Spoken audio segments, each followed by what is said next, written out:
Dear student, जैसा कि हमने application of derivative exercise start करी थी, चैप्टर, इस चैप्टर में सबसे पहले हमने जो एक्सरसाइज ली है वो ली है टेंजेंट एंड नॉर्मल्स। तो टेंजेंट और नॉर्मल के बारे में मैंने अच्छी तरह एक्सप्लेन आपको कर दिया था। अब यहाँ सोचने वाली बात ये है कि इस एक्सरसाइज में क्या क्या चीज़ आपसे वो पूछेगा। इस एक्सरसाइज में वो आपसे स्लोप ऑफ टेंजेंट या फिर नॉर्मल पूछेगा। तो स्लोप ऑफ टेंजेंट और नॉर्मल उसके बारे में एक्सप्लेन हमने कर दिया था, शायद आप लोगों ने भी वो कर लिया होगा कि slope of tangent dy over d x at x1 y one होता है और slope of normal -1 upon dy over d x at x1 y one होता है। अब इसके अलावा या फिर वो पूछ सकता है आपसे कि find the points on the curve दे रखी होगी और उस पर कोई पॉइंट पूछेगा वो, और कोई उसके साथ में सिचुएशन दे रखी होगी। तीसरी बात, आपसे वो पूछ सकता है कि find the equation of tangent and normal. तो यहाँ पे एक चीज़ तो पहले हमने slope of tangent and normal की फर्स्ट वीडियो में आप करी ली थी। अब यहाँ पे इस वीडियो में बाकी जो दो चीज़ें हैं उनको कवर किया है मैंने।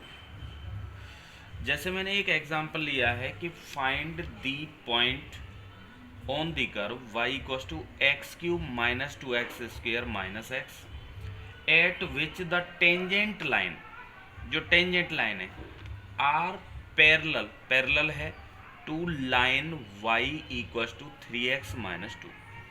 तो ये चीज़ हमने पहले ही आपको बता दी थी कि अगर दो लाइन आपस में पैरेलल हैं तो उन दोनों की स्लोप्स इक्वल होंगी। अगर दो लाइन आपस में परपेंडिकुलर हैं तो उन दोनों की स्लोप्स का जो मल्टीप्लाई होता है वो -1 के बराबर होता है।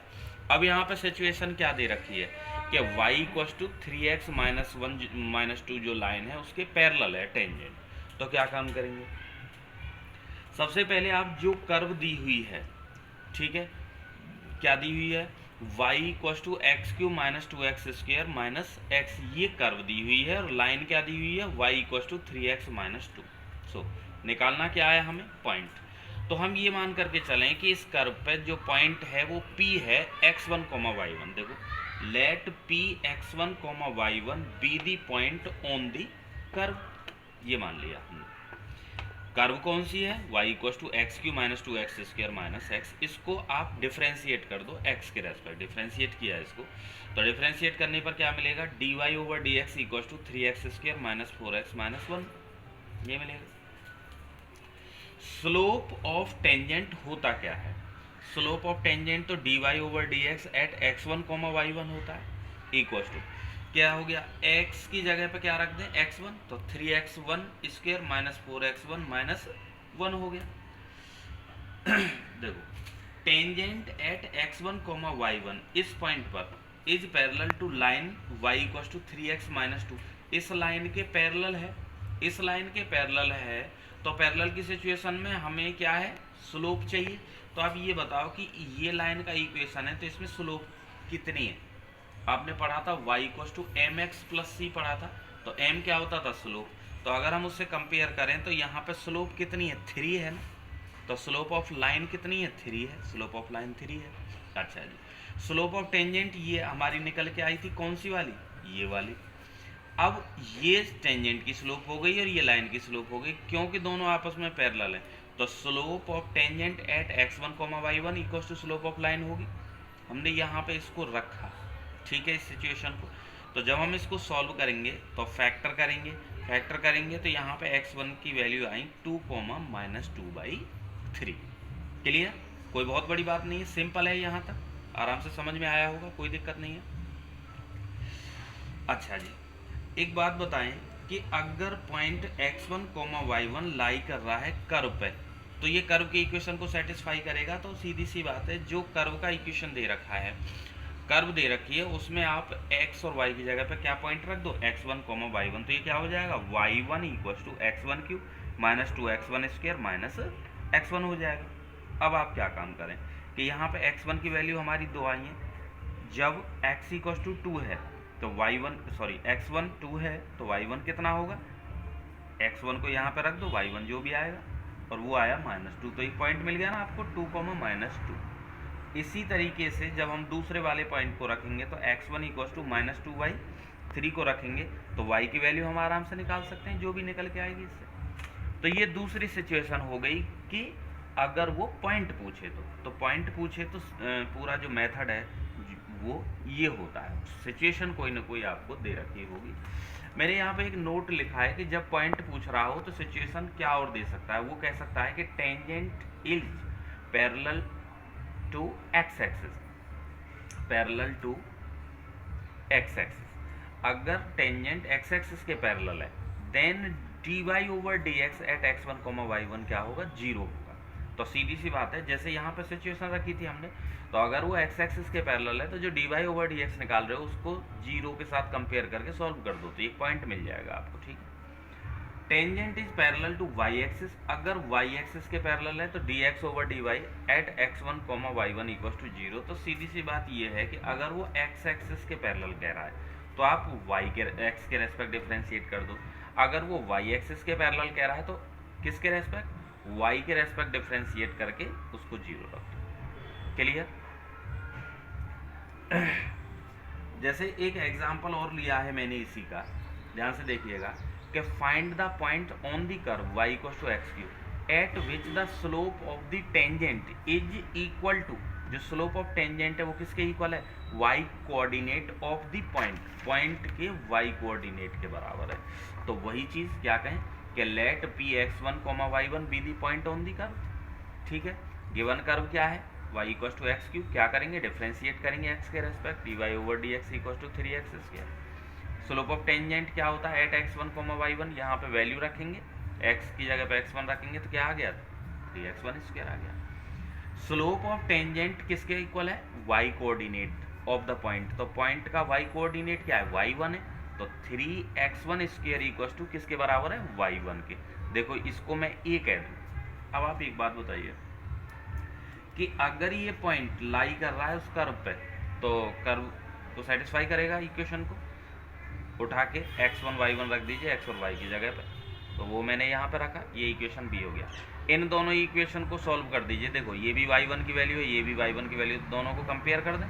कंपेयर किया तो यहाँ पे जब मैं सॉल्व करूँगा तो x1 की एक वैल्यू तो 0 आ गई और एक वैल्यू 3 आ गई। तो उसी की तरह से एक बार x1 इक्वल टू 0 रख दीजिए, कहाँ पे रखोगे, कहाँ पे रखोगे, जहाँ से y1 मिल जाए आपको। अब देखो y1 कहाँ से मिलेगा, y1 a से भी मिल जाएगा और b से भी मिल जाएगा, ठीक है। तो वो मैंने रखा तो 0 ही आएगा, 0 0, और जब 3 रखूँगा तो 27 आएगा। क्लियर। आई होप आपके दोनों क्वेश्चन आपके समझ में आए होंगे, ठीक है ना। नेक्स्ट जो थर्ड पॉइंट है, थर्ड पॉइंट में वो क्या कहता है, थर्ड पॉइंट में कहता है कि equation of tangent and normal. अब देखो अभी तक हमने या तो स्लोप निकाली है या फिर पॉइंट निकाले। अब देखो जब वो इक्वेशन आपसे पूछेगा तो क्या सिचुएशन दे सकता है। जब वो आपसे इक्वेशन पूछेगा तो या तो आपको स्लोप दे रखी होगी और कर्व तो दे ही रखी होगी। तो जब स्लोप दे रखी हो और कर्व दे रखी हो तो उससे सबसे पहले आपको क्या निकालने पड़ेंगे, पॉइंट निकालने पड़ेंगे, और पॉइंट निकालना आप जानते हैं।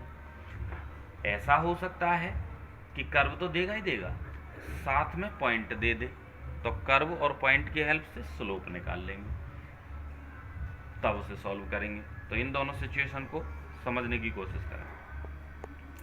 Equation of tangent at x1, y1, point दिया हुआ है, whose slope is m, slope पता हो और पॉइंट पता हो तो फॉर्मूला होता है y minus y1 equal to mx minus x1। Equation of normal at x1, y1। अब नॉर्मल में सिर्फ क्या चेंज होता है कि जो स्लोप है वो चेंज हो जाती है। तो जो टेंजेंट की स्लोप होती है, ठीक है ना, उसका नॉर्मल की स्लोप के लिए क्या करते हैं, उसका उल्टा और नेगेटिव लगा देते हैं। तो उसके लिए क्या हो जाएगा, equation of normal y minus y1 equal to -1/m x minus x1। m क्या है, स्लोप ऑफ टेंजेंट है, ध्यान रहे। जैसे एक क्वेश्चन मैंने यहाँ पे लिया है कि find the equation of the tangent and normal, दोनों का पूछ रहा है, to the parabola y square equal to 4ax। तो पैराबोला ये दे रखा है, इसका मतलब कर्व दे रखी है। एट द पॉइंट दे रखा है 80 स्क्वायर 280। तो जब पॉइंट दे रखा है तो अब क्या निकालना है, पहले स्लोप निकालनी है। तो गिवन कर्व क्या है आपकी, ये है, differentiate with respect to x. यहाँ तक तो आप कर ही लेंगे, कोई दिक्कत नहीं। dy/dx की वैल्यू आ गई आपकी 4a/2y। अब आप क्या निकालो, स्लोप ऑफ टेंजेंट, किस पॉइंट पे, 80 स्क्वायर 280 पे। तो इसका मतलब क्या है कि x की जगह पे 80 स्क्वायर रख दीजिए, जो dy/dx आया, y की जगह पे 280 रख दीजिए, सॉल्व कर दीजिए तो 1/t आ जाएगा। क्लियर। तो ये आ गई आपकी slope of tangent. Equation of tangent eight, ठीक है ना, equation of tangent eight 80 square 280, ये पॉइंट हो गया। हुज स्लोप 1/t है, तो फॉर्मूले में रख दो y minus y1 equal to mx minus x1, और इसको हम सॉल्व कर लेंगे वैल्यू रख कर, जो भी आएगा वो आपका आंसर होगा। यहाँ पे ये slope of tangent, equation of tangent हो गया। अब इसके बाद में इक्वेशन ऑफ क्या निकालना है, नॉर्मल। अब इक्वेशन ऑफ नॉर्मल के लिए सिर्फ हमें क्या चेंज करना है कि जो स्लोप है उसको चेंज कर दो। क्या होगा, equation of normal at point तो वही रहेंगे, y minus y1 equal to -1/dy/dx 80 square 280, मतलब dy/dx जो स्लोप ऑफ टेंजेंट है, ये x माइनस 80 स्क्वायर मतलब x माइनस x1। ये कितना आया था बार आपका जो 1/t आया था, जब यहाँ पे 1/t करूँगा तो t कहाँ जाएगा, ऊपर। देखो बाकी तो सेम है, तो t जाएगा ऊपर। इसको आप सॉल्व कर दीजिए, सॉल्व करना आप जानते हैं। ये किसका आ गया, इक्वेशन ऑफ नॉर्मल आ गया, इक्वेशन ऑफ नॉर्मल। अब बात आती है कि मान के चलो, ये क्वेश्चन मैंने अभी इसमें यहाँ करा नहीं है, पर ओरली मैं आपको समझा रहा हूँ कि अगर मान के चलो यहाँ पे इस क्वेश्चन में पॉइंट ना दे करके स्लोप दे देता कि स्लोप ये है, तो क्या करते, वही चीज़ जो कर्व दे रखे उसका डिफरेंशिएशन करते उसमें, क्योंकि हमें पहले पॉइंट निकालनी है। तो पॉइंट निकालने के लिए let p x1, y1 be the point on the curve, differentiate करते। डिफरेंशिएट करने के बाद में स्लोप ऑफ टेंजेंट निकालते, उस पॉइंट को रखते x1, y1 को किसके इक्वल कर देते, स्लोप के, और उससे सॉल्व कर देते। तो वहाँ से x1 या x1 की वैल्यू आ जाती, उसको उठा करके कहाँ रख देते, कर्व में। कर्व में कैसे कि आप ये कहते हैं कि x1, y1 कर्व अप्लाई कर रहा है तो इसको सेटिस्फाई करेगा, तो ये हो जाता y1 square equal to 4ax1। और उसमें जो पॉइंट निकल के आया है, जो आपका x1 निकल के आया, उसे यहाँ रख करके y1 निकल आता। फिर जब आपको पॉइंट मिल जाते, स्लोप आपकी है, बाकी तो सेम हो ही जाती। तो कहने का मतलब ये है कि इन दोनों वीडियोज़ में मैंने टेंजेंट और नॉर्मल में जो कंडीशन के क्वेश्चंस आने हैं और NCERT लेवल पर जो भी दे रखे हैं वो सारा मैंने यहाँ पे कवर कर दिया है। कोई भी क्वेश्चन आपको ऐसा नहीं मिलेगा। थोड़ा प्रॉब्लम ये है कि NCERT की बुक मेरे पास में अवेलेबल नहीं है, नहीं तो मैं एक्सरसाइज को भी आपको यहीं दिखा देता। फिर भी अगर कोई दिक्कत है तो आप मैसेज करके मुझे साथ ही साथ पूछ लीजिएगा। Thank you.